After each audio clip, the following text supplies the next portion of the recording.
Hello, everybody. This is where you say hi and I can't hear you. That's a good thing because I don't want to hear about your bowling alley date. So we're going to move right into our webinar. And to make this webinar special today, I have actually put my picture up there, if you can see it. And right now, we're going to the beach and going to the webinar. Here we go. So moving into the first slide. I don't know how to do this, so I got people here to help me and give me guidance. Got to click in here, I think. There you go. There we go. Children's nutrition. What I'm going to do is I'm going to go through some of the current where we are now, things that are coming up in the future, and then I'll take questions at the end. And if you have some questions during the broadcast, you can type them in, and we'll do our best to respond at that point. If not, then I will respond at the end or email you. So, if anyone doesn't know who I am, I'm Walter Paisley, Child Nutrition Programs. I've been here a couple years and still learning as I go. The first slide is, as probably all of you know at this point, we have 4 programs right now. The National Lunch Program, which is the breakfast, lunch, special milk, snack, fresh fruit and vegetable, all those are on the National Lunch Program. USDA Food, and the Summer Food Service Program, which is started in February this year, and it's going full force right now. It's doing great. And then a new team that's joined us is Child Adult Care Food Program. We have 3 members, and they're out actually doing reviews right now. And we're adding schools, at-risk schools, into that program now. So we expect to see a big increase in that. This year we have 3 schools that have joined the at-risk program, which is feeding a snack or a super snack or a dinner after school for the students. And if you want more information about that, Alyssa's your woman to talk to. She can set you right up. So right now, the biggest fire we have going on here, and everybody's excited about this, is the beef crumbles. The beef crumbles were recalled, and we sent out a child nutrition listserv about it. We took all the contacts that were supplied to us on your annual agreement and emailed everybody about this. Unfortunately, as of this morning at 8 o'clock, there's 25 districts that have not responded at all that got beef crumbles, that they have them, they don't have them. So we're a little concerned here that they didn't get the email or whatever it might be. So the superintendent will probably be getting a call sometime this week to find out what is going on. The other thing that's happening with the beef crumbles, there are USDA inspectors out there that came up from Philadelphia, and anyone that received the beef crumbles, they know about it, and they could show up your door at any time. I understand they were at someone's school this morning at 7:30 waiting at the door. So they will show up. They do have a badge. They do have business cards, and there's nothing wrong with challenging who they are, getting identification. But they'll come in and they want to know if you're notified. If you have it, they'll go in your freezer to make sure that there's nothing there or it's marked to be destroyed. So that's what they're going to do. The other thing they're going to tell you when they get into your school is to send the food back to PFG. Do not send the beef crumbles back to PFG. I sent you instructions which says destroy them, and you should separate the packaging from the product. And the reason for that is we don't want dumpster divers going in there and taking them out of the dumpster, eating them, getting sick, and then suing the school district. So make sure you separate the 2 containers, throw them away. Then you have to fill that form out. And I think there's 2 spots you have to fill out. The rest there's 3 spots. Don't forget to put what district. I got one this morning with no district name. Luckily, I can recognize the names on the bottom. So that was fine, but make sure you put your name and district, have it witnessed, quantity, the cost of being destroyed. So if you had to pay someone to destroy it, if you had to pay for a special dumpster, and that costs you money, then put that on that form, and then I will submit this to the USDA. What's happened in the past is we've got reimbursed for those costs. I'm not sure how it's going to work. It's kind of confusing. So if the inspector says send it back, you don't do that, you're going to destroy it and send the information to me.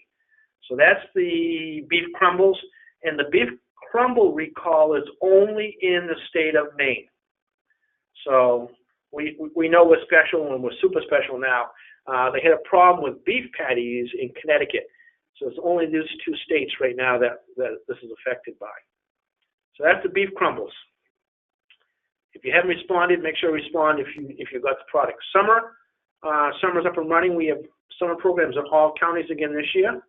We have right now 123 sponsors, which is up from last year. The number of sites we can't tell you now because it's a secret. Oh, not really. We're still building more sites. We're getting more sites as we can get in there.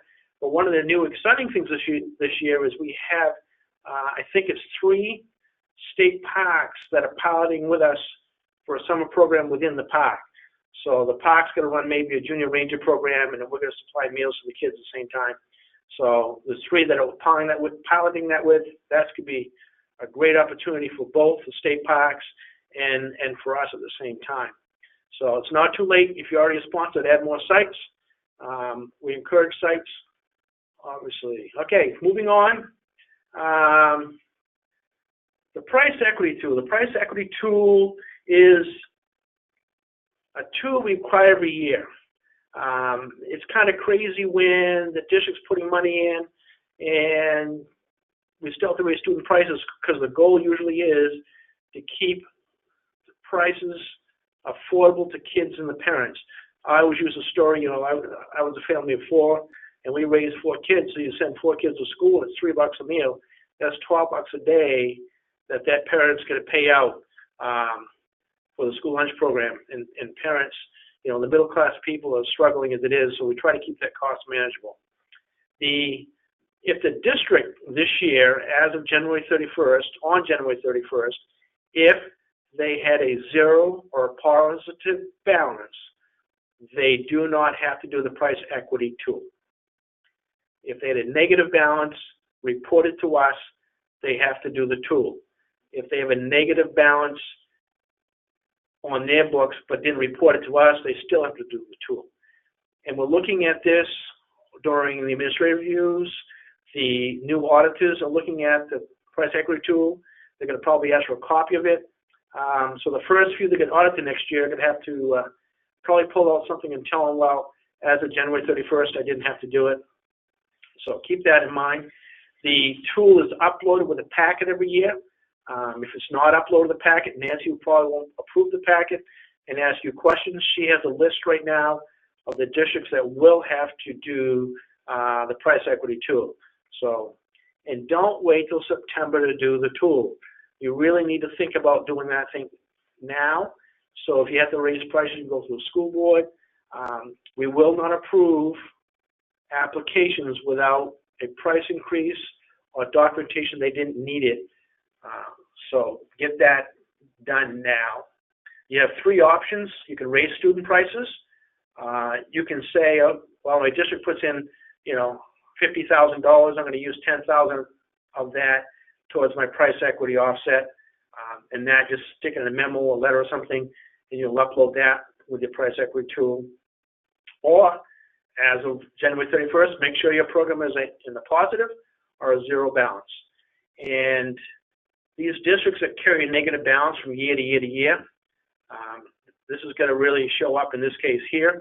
I know there's some auditors out there that are questioning why schools do that. The school year is over, so all the bills are paid. So why are we still carrying a negative balance from the food service program? Because we all know we're hoping we're going to make all that money in some miracle way. Raising student prices is not a proven way to make the program break even.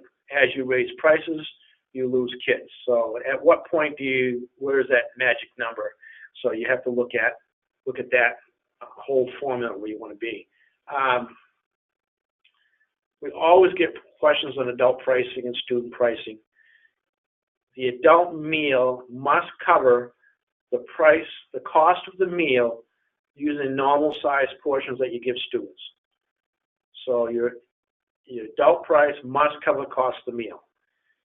And what we see happening is the adult's price will be, they'll report to us $4. We show up and do a review, and for whatever reason they decided they weren't going that high, they were going to $3. Now you have a finding, and someone's going to come up with some money to cover that $3 to $4 that you report to us. So make sure you're reporting correctly what you actually are doing. And what happens in some cases is the food service department comes up with a number of $4. Secretary takes the minutes from the school board meeting, and then someone else enters in the system. So you've got 3 people involved in it. It becomes a gossip game, you know, which one's right, which one's wrong, they're all different. So you want to make sure that you have the right information in there. And again, it's based on the portion size of the meal. Free meals are only allowed for people directly involved in the preparation, operation of the food service program. Directly involved. That doesn't mean the monitor out in the cafeteria. It doesn't mean, it actually doesn't mean the janitors or custodians. In Maine, we have said if the custodian is helping you take care of your groceries, whatever it might be, that custodian, you can provide a meal to them for their service, because it's kind of a nice thing to do. It doesn't mean you have to give them a meal. That's an option you have. I encourage all schools to allow the kitchen staff to eat the meal at no cost, and hopefully all the adults preparing the meal take that opportunity up to at least taste it. I have the story I've told many times where the cook prepared the meal, and of course Walter was there, so they were kind of nervous a little bit, and et cetera, never tasted the meal, and kids were complaining the meal was too hot. It was too hot because it was too spicy. They sent the wrong chicken nuggets. So it's a good idea to taste things before you actually prepare it for the customers. Professional standards. Professional standards is nothing new. There's somewhat confusion on the professional standards as far as it's not a paid position. It's someone that is doing the duties. So if someone's doing the duties of the director, they need to get director hours. They also need to get food safety training every 5 years as well. But these tasks really shouldn't be that difficult to do. If you look at our trainings, 12 hours is not a lot of time. You know, we want to be professionals. We want to keep current. You know, there's the old saying, if you're not going forward, you're going backward, which is probably pretty true. So keep that in mind. Directors are usually the people that are doing the planning or developing or something like that. Then you have the manager duties, which is usually people that are implementing what the director is saying. One plans the menu, one actually makes the menu work, something like that. Again, the manager duties, it doesn't have to have the manager title, because some districts don't want to give you a title because then they think they have to give you more money by this. Whoever's doing the manager duties. So keep that in mind. Then we go to some of the staff. If you're working less than 20 hours, then there's only 4 hours of training. If you're working 20 hours or more, then you need the 6-hour training. So none of these are new. On our webpage, you can see what items qualify for training. It has to be school lunch related, the operations of the program. You can't go and do a training on how to paint the wall, because that is not a food service experience. So when you're doing the beginning of school training webinars, where they talk about bloods and CPR, fire safety, how to be enthusiastic, how to manage bullying, all those things, all those do not apply to food service. Some do and some don't. So you can only apply the ones that are to the operation, like the CPR would work, the blood-borne pathogens would work, things like that would be okay. But anything that doesn't, then you can't count that. And a lot of times people try to count the keynote speaker. The keynote speaker is not talking about your program and how to improve it, then the keynote speaker does not count. So if they're talking about marketing your program and how you can do some great things on improving the marketing of it, that's absolutely fine. So things like that. Professional standards of training can be, you come to our meetings, which are always great and super, and as of today, you're going to get some time just for listening to me kind of ramble on, so that's some time for you. Webinars from other people. The School Nutrition Association Conference gives you hours. The October info meeting, Tri-State, are all ways to get your hours. The other way to get hours, for example, if the district can't send everybody to a training session, which is highly likely they could, then you could send one person. It could be the director goes to the seminar that Walter's talking about on professional standards and listens to me for an hour and takes notes and learns a lot. And then they go back to their school and does another training at their school of what they learned, and they presented the local manager training, for example, and that would count for training hours for the staff, and it would give the trainer another hour where it took to do the training as well. So they would get the hour they came to the seminar, the hour they presented it. Now they get 2 hours, and then 1 hour the people that took the training would get at the local level. So those are some ways that you can do that. It can be, when you do your own in-house training, I encourage you to think about people that really know the subject, and it may be your district next door, whether your 2 districts swap directors for a day, and one comes to the training for one, and one is training for the other. So one thing we're doing different this year, we have so many requests for trainings in August. There's no way that we can hit all those meetings. So we end up saying no to some and yes to some, and then we get the questions, why can you go to them? You went to them last year. So what we're doing this year is we're doing regional trainings. We've set up regional trainings all over the state. We've asked for hosts. The dates are set, trainings are set. It will be on our webpage of where they are and when they are. There'll be a team of 2, maybe 3 people, and there'll be short sessions like 3 hours, and we'll talk about 1 or 2 topics, and the topics may be regional based. If there's no regional input, then we'll base it on what we see overall. But there's another 3 hours of training for you very easily right there. We're going to do them, most of them scheduled for the afternoon, so it won't interfere with your breakfast and lunch service. So keep your eye open for that. So we're doing no going to a particular district this year for August trainings. We will be setting up a culinary boot camp, which is almost full already by word of mouth. So Michelle's working on that right now, and we're going to offer 3 more of those this year. This is a surprise for you, Michelle. 3 more. So we're going to do 3 more boot camps, and they are hands-on. The length of the boot camp is usually 2 days. It's on culinary skills, mostly hands-on. Everything from, knife safety, how to use a knife, to cooking some particular items for hands-on experience. So that's coming out. Administrative reviews. We do those. Yep. Every 3 years, and it seems like for some of you, the 3-year cycle is ending the same time as so we can review you, then we go back and visit you, then we come back again. It seems like we're there all the time. So that's the case. If you have a finding, then we have to ensure the findings are completed, meaning they meet the federal regulations. So the wellness policy is always a big one. If we go into a district and the wellness policy is not current, updated with new regs with the new pieces that are needed, then you have to do a new wellness policy, which means you can't submit to us a plan how you're going to do it.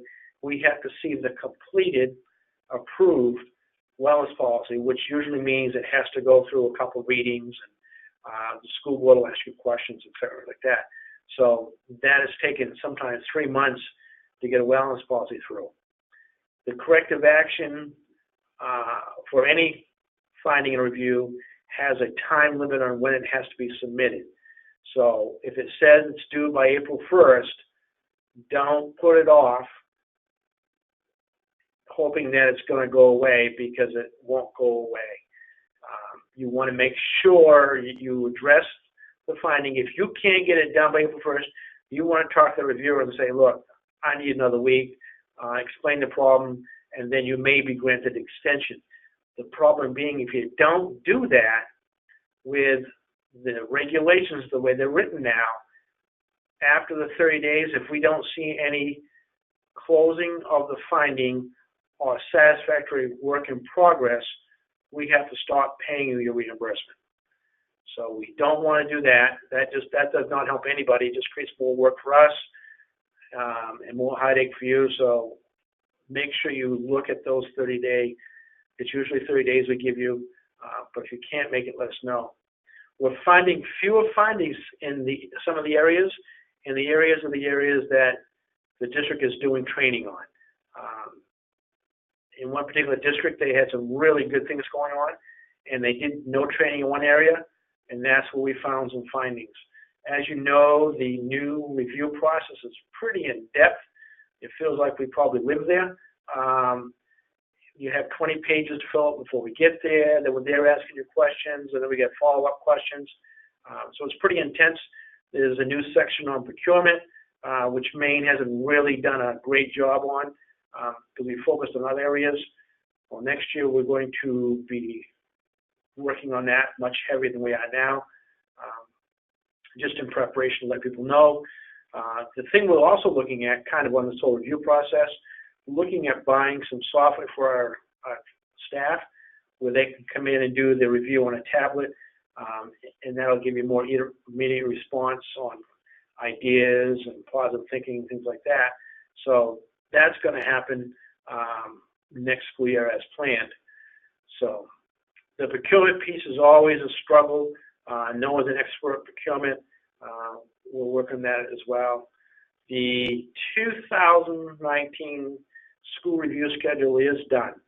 We got some tweaks to make to it, but it's pretty much done. We know what districts we're going to. We know what schools we're going to. We know what schools we're revisiting. And the revisit is usually due to findings, a change in staff, if we get complaints from the public, administration complaints, things like that. So all those could require administrative review. So that's something to think about as well. So that's the admin process. We will do an admin training next year. And I encourage people that are being reviewed to come check that out and look at that as well. So the next slide, the Freshman Vegetable Program. This is Stephanie's program. The awards are being made. She's already approved what schools. We're kind of a little standstill on the actual allocation of dollar amounts. What happens in NEO, if there's a school that is being closed, it doesn't let us allocate product to that school the following year, which makes sense. However, if there's a school that's opening next school year, it doesn't open to July 1st, so we can't allocate money to that school either. So we have a little wrinkle there we're working on. Worst case scenario, we run it July 1st, but that's where we are on the Fresh Vegetable Program. We'll post it on the web page so everybody can see who's getting the money.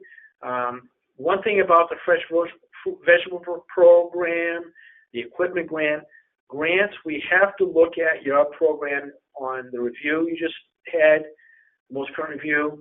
We have to look at your claims, so they're being submitted on time, and we have to look at your free and reduced percent.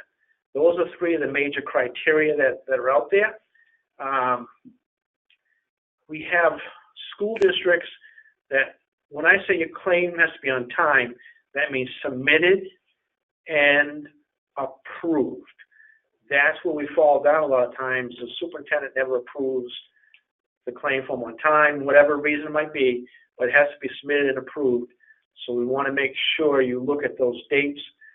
You can look at your claim form page anytime you want to nail it. It tells you the dates it was approved. Anything after the date by state statute is late, we've usually allowed the 10th just to give you some flexibility. But don't give the front office too much flexibility because an inch ends up being a mile.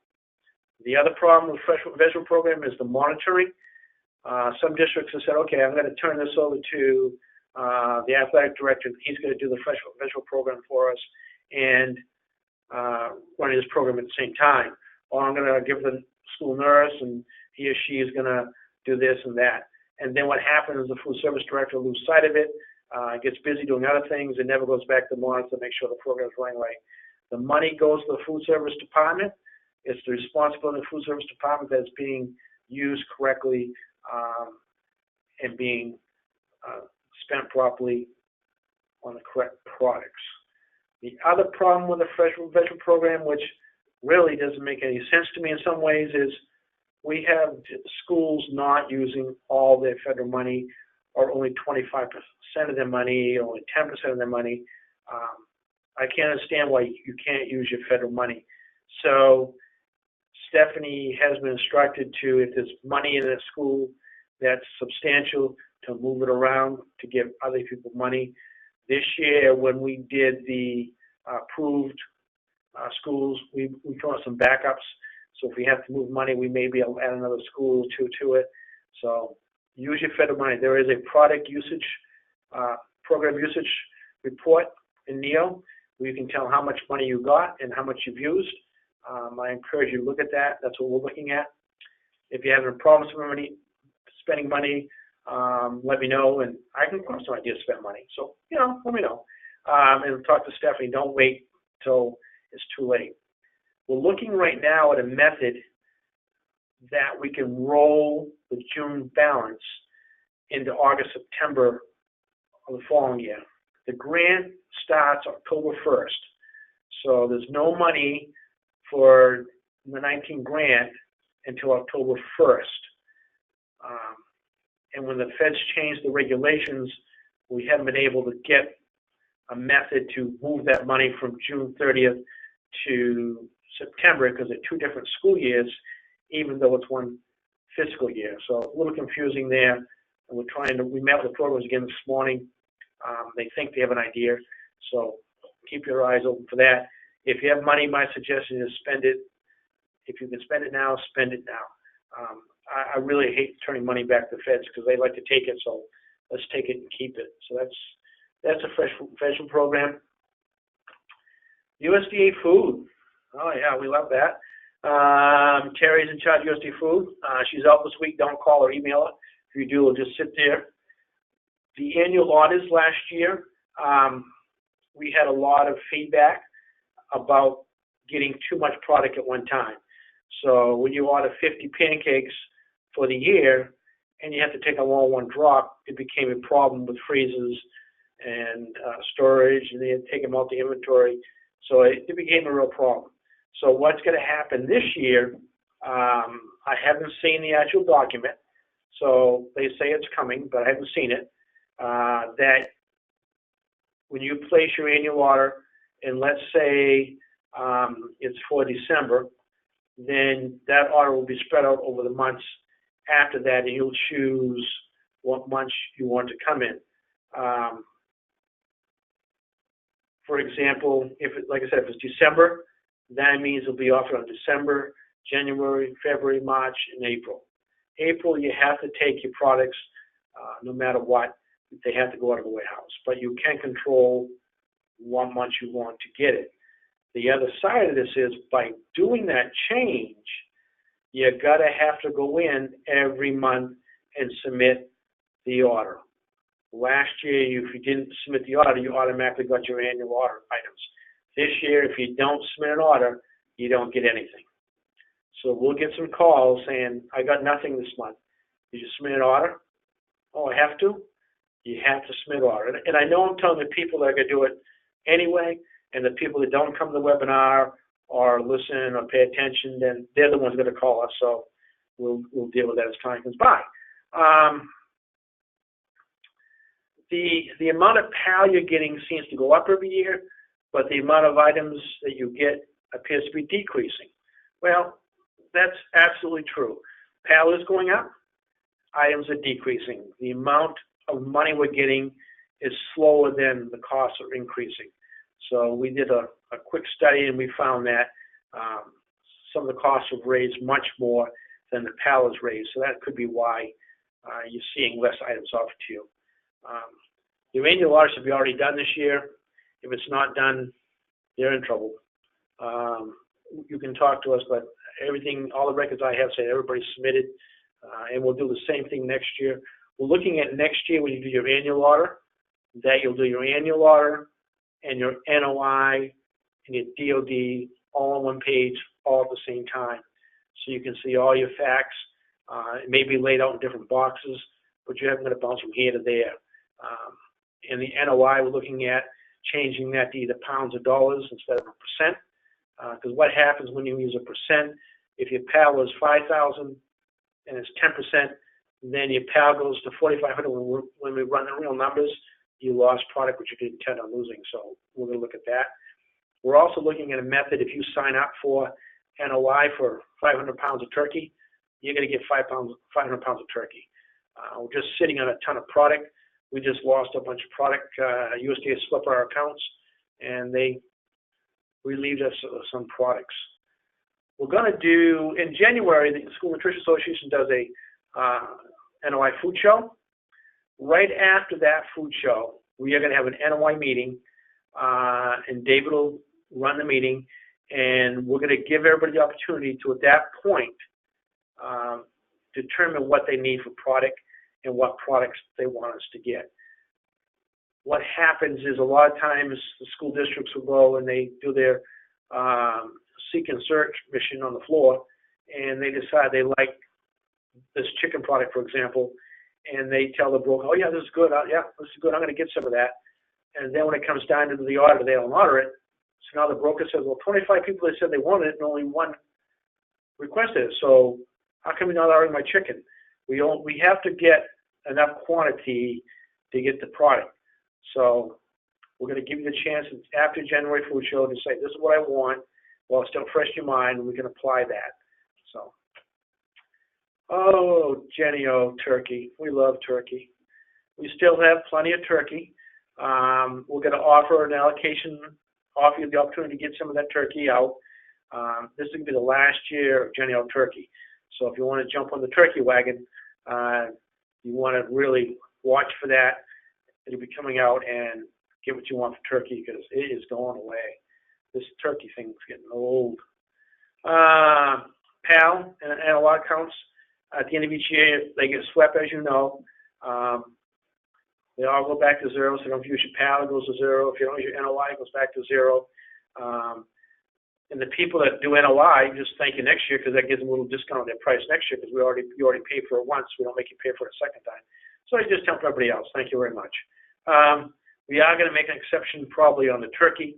If you have turkey NOI set aside, we're going to probably let you keep that turkey, because we're really going to move that turkey. So, all right, here's the monthly order I was talking about. So as indicated, December, that means on the monthly ordering for December, January, February, that item's going to appear. So you can say say you wanted 20 cases of, we'll stick with the pancakes. And so you get on your annual order, put December 20. And then when the monthly orders come out, as the year goes, in December it's going to show you 20, and you can indicate how many of that 20 you want. You may put down 5. In January it's going to come up, it says you have 15 that you have to take. You can do 5 again. In February, you got 10 left. You can say, let's just be done with this thing. I'll take all 10. In March, you come up with 0. So you'll have that ability to spread it out a little bit over the school year. All right. Again, in April, it has to go. You'll also notice this year, and I've got a couple calls about it, at the end of the year, we didn't do that free-for-all of products in the warehouse. With the way we order now, what you ask for is what we order. That number should be almost 0 in the warehouse. We had some product left over this year, and we're going to use that to utilize the startup of next year. So, and there's a few things over there right now that will not be offered next year, and we put out an email to people saying that we have this product.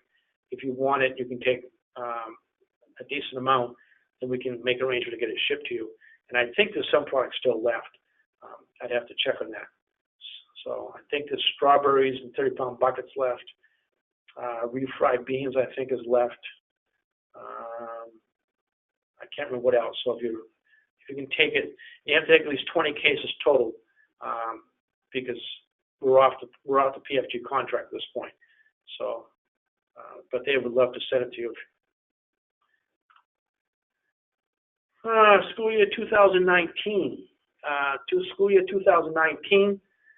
We got some trainings that are coming up, and back to basics, something we do every year. It's scheduled now for August 14th and 15th. We bill it towards new directors or new single unit managers to come to this. We do as basic. It's not a whole training on any one topic. For example, we'll talk about menu planning. We'll only spend probably 30 minutes on it instead of the 2 or 3 hours that it normally takes. We'll do some training on USDA food ordering. That may be 15 minutes versus an hour training. It's just enough to give you a taste, a tease of what items that we're going to offer them back over the school year. And it doesn't go to all the in-depth programs. We won't talk a lot about fresh fruit vegetable program. We won't talk a lot about summer, but those kind of things will be in other courses during the year. So if you came to back to basics, that's probably 12 hours of training right there. The cost for new people, because we keep track of any new directors or new single unit managers, we usually give them a discount.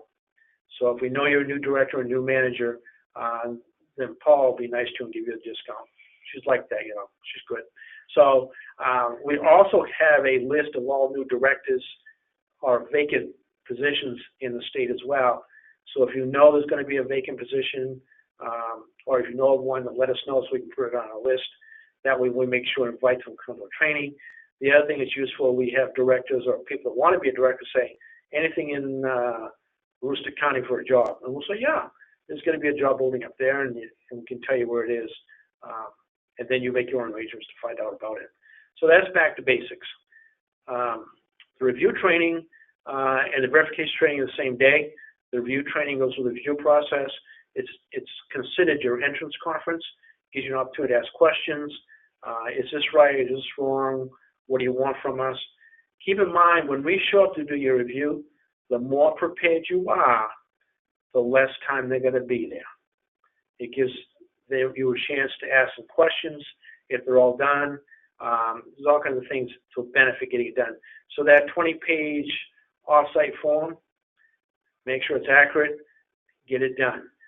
The conference call you have with them then can finalize any loose ends, but it does help get everything done and move review a lot quicker. If you don't have available for the off-site form, just make sure you gather it so when they show up at the door, you can sit them down at a desk and say, here you go, and they can sit there and go through that paperwork or what it might be. Verification training is hard to the verification process. Most people do a pretty good job of it. The biggest problem we're finding during the verification is the direct cert list must be reviewed at least 3 times a year. I recommend first and second and third quarter. You can do it every week. It's updated every week. New names come from DHS once a month, and once a week we run it against the Department of Education database. So if Paula moves to another school district, if we let her, then she'd show up there and in the old district. Names should never drop from that list. So in this year we had a little peak towards the end of the year. We discovered that some names weren't popping up, and they found a program error and they fixed that. So it seems like that list we're always working on for some reason. So after you review the direct cert list, how do you document that you've done that 3 times a year? I'm glad you asked that question, Sam, because if you go down to the bottom of that form, you have the little box that says, I've reviewed this. You click that button, and that goes into a database, and it collects that information when you were there, who it was, and et cetera, et cetera. So that's how we track that. That's how the federal people come in and say, Walter, show me active school and how many times they check the direct cert list. I can pull that report up and look at that. So that's very important. You make sure you do that. The fall information meeting is going to be tentatively planned for October 18th, pending a location. Make sure we can get the spot, et cetera. But that'll be another 4 hours of training you can get there. So if you look at this form real quick, these few we got in front of us, you get back basics at 12, you got a review training for an hour, verification for at least an hour, fall information meeting for probably 4 hours maybe, So if you go to the last 3, you got 6 hours of training right there. So it's not really a difficult thing to get your hours. And keep in mind, we want to be professionals, so we need to get the training to be that. The annual agreement packet, we've seen a struggle with this every year. That is due August 15th of every year. Now, we probably don't get half of them by that deadline, but we'd like to keep pushing for that to be done by the 15th. It becomes available on July 1st, so that gives you a month and a half to get it done. We cannot pay any claims unless there's a signed, approved agreement between the school district and Department of Education. So if you submit all your paperwork and it's sitting here and no one's here to approve it, it doesn't get approved till someone here approves it, so there's no agreement in place. So don't wait till last minute. Make sure you get your price equity tool done and everything that's required. Get that agreement here on time. Any questions, feel free to call Nancy, and she'd love to help you. So that's the annual agreement.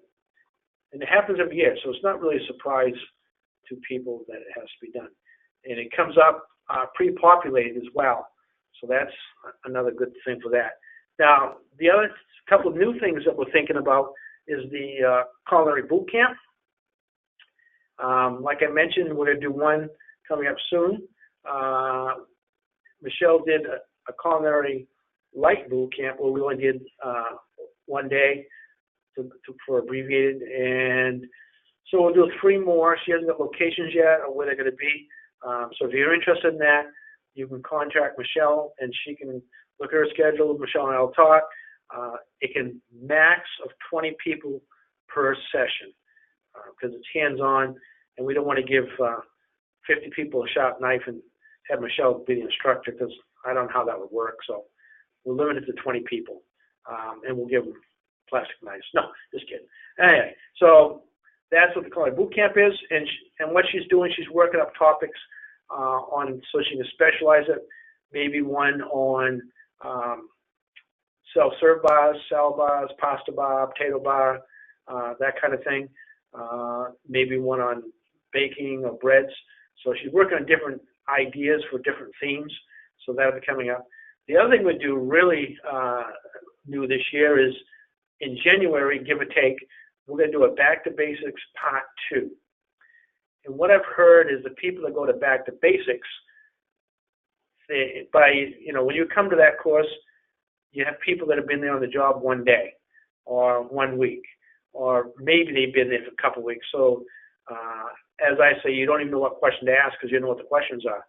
So it kind of gives them an introduction back to basics and then gives them a few months to try it out and see where they are. And then we'll bring them back again for Part 2, and we'll discuss where more training is needed, what we can do to help them, answer their questions, wherever it might be.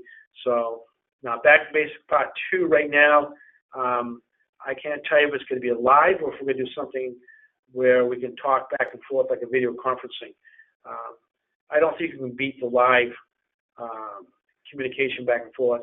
However, if someone's in Machias and someone's in Kittery, so we meet halfway between the two, it's still a drive for those people to attend it, and we do understand that as well. So that's a couple of new things that are coming up on the horizon that you can look forward to.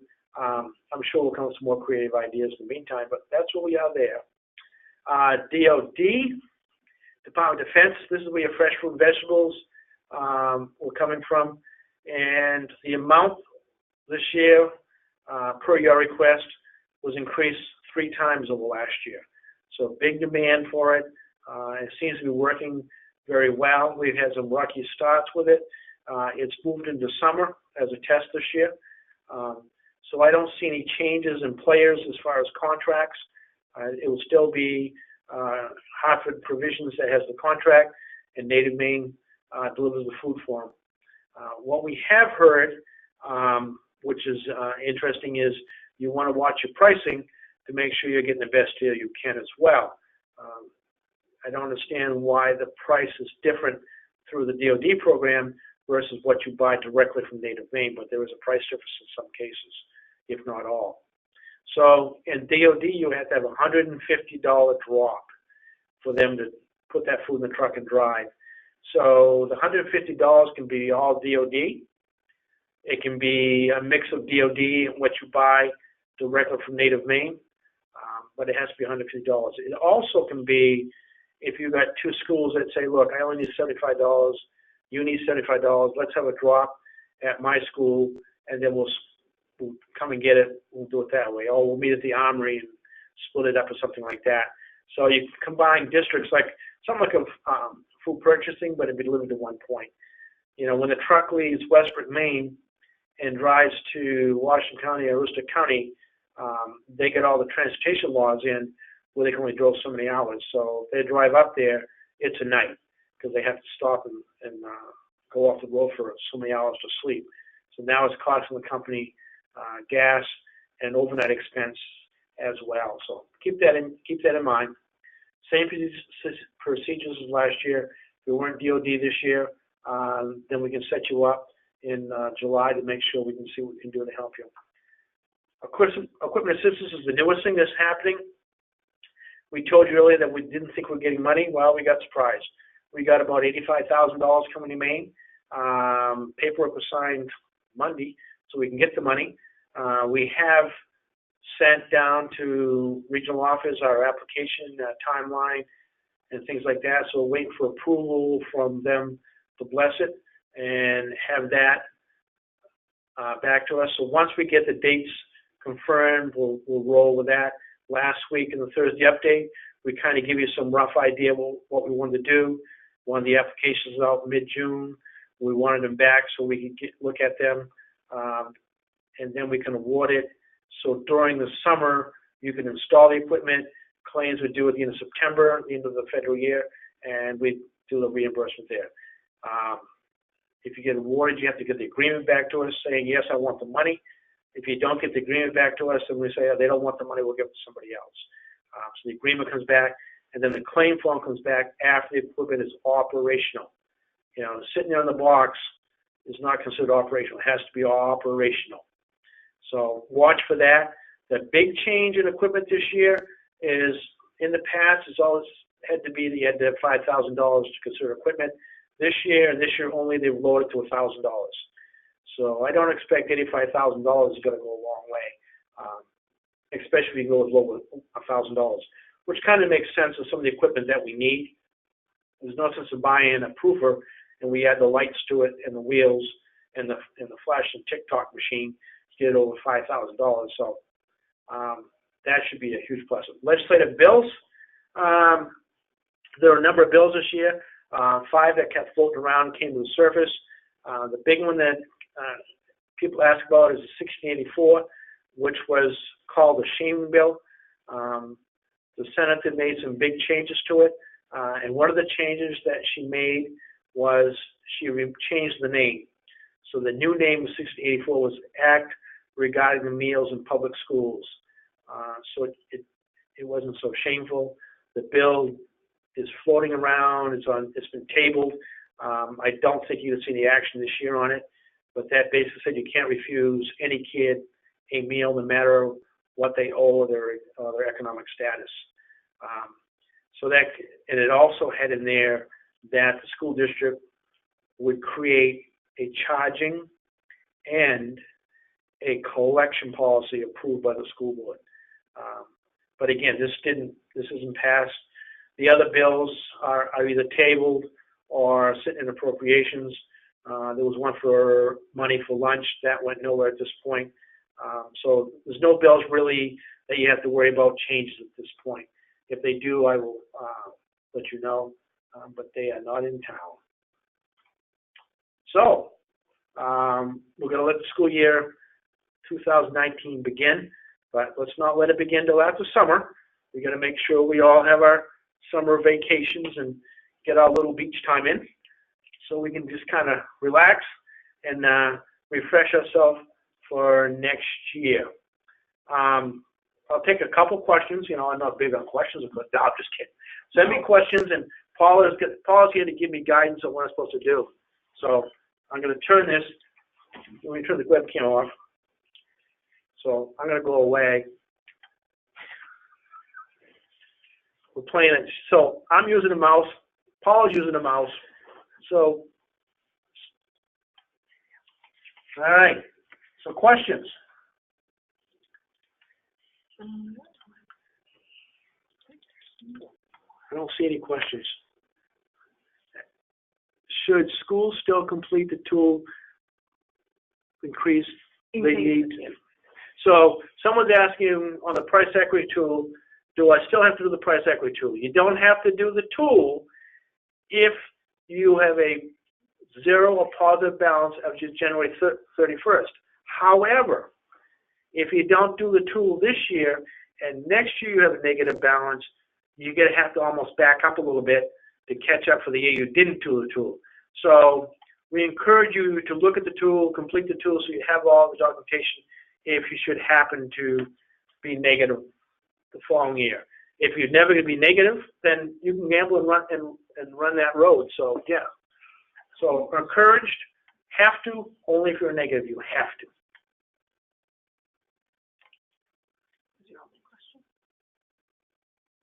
You want to ask me a question? No, that was your only question. That was my only question? Yes. I feel neglected. How come I don't have questions? Don't they know I'm here? I'm here. So I'll turn your webcam back on. How many people do we have right now? 37. We got 37 people. Can't believe no one's got a question. Just ask me any question so I know someone's out there. I'm just good. Well, I know that, but some people can tell me otherwise, I'm sure. You want to go live? Okay, go ahead and go live. Oh, no, I don't put my head on. It's too hot. But, you know, I am ready to go to the beach, though. Is everybody still in school? See, that's a question. That way you can respond so that way I know this thing works. Come on. Say no or yes. There's a new button here. What's poll do? Can we poll them how many are still in school? Paula loves working with me. She has no idea what I'm doing next.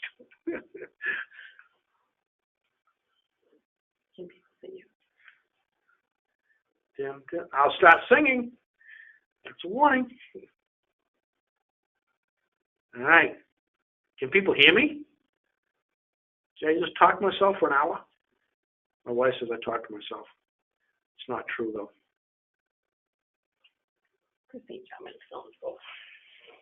Oh, cool. Yeah, that works. We got someone in school, Christine.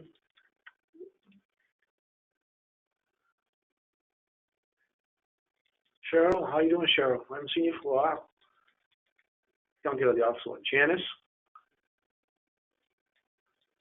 You guys using the real names? Linda. Hi, Linda. How come we had two Lisas? Maureen. Oh, yeah. No feds. It's a good thing. Okay. All right. So, last chance for questions. Oh, she did something. I don't know what she did. So, last chance for questions. I'm going to leave you alone. Have a great summer. Hope to see you. They're answering it. Oh, they're answering me. Out Friday. Auburn's still in school. Tomorrow's our last student day. Hope it doesn't snow. Sorry. Tomorrow's our last student day. Stop talking. Paula, can you see her response? Yeah, I can see your response, Tommy. Thank you. You know, we had this conversation a few minutes ago, and I wasn't going there, but now it's too late. I'm going there. You know, I remember Romp Room with Mary Jane or Magic Mirror, so I can see Daniel and Melanie and Paula. Hey, Cheryl. There's Tom. You know, what slides will slides be available at a later date? They certainly will. I don't know where you went from, Carla, but they will be available. If you shoot me an email, I can send them to you directly because they're ready to go. They'll be on our website. They'll be on our website, I was just told. That's our webmaster. She'll think about that tomorrow when they change our webpage. Okay. Finally found this box. Okay, good. I'm glad to hear that, Alyssa. Call my name. Never heard it on Romper Room. Stormy. How you doing, Stormy? Glad to see you. Wait, I don't have any magic mirrors. I use magic glasses. Hi, Stormy. There we go. How's that? I'm glad you know who Romper Room was. Okay, thank you. Yes, yes. Cool. All right. Stormy, we can put you on TV sometime, too, you know. Bring your orange sunglasses. We'll see you next week. We'll have a good time. All right.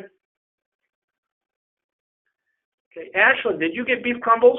Do you have any left? T, T, T, T, T, T. That's the elevator music, in case you don't know. Okay. All right. We have new cubes. No crumbles. I know, I was calling it cubes. That's all right. Crumbles, cubes. Works. Thank you very much, Susan.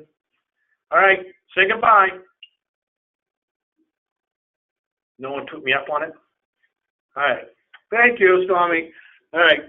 Goodbye. Have a great week. Bye. Good summer. Have fun. All right, there we go. All right,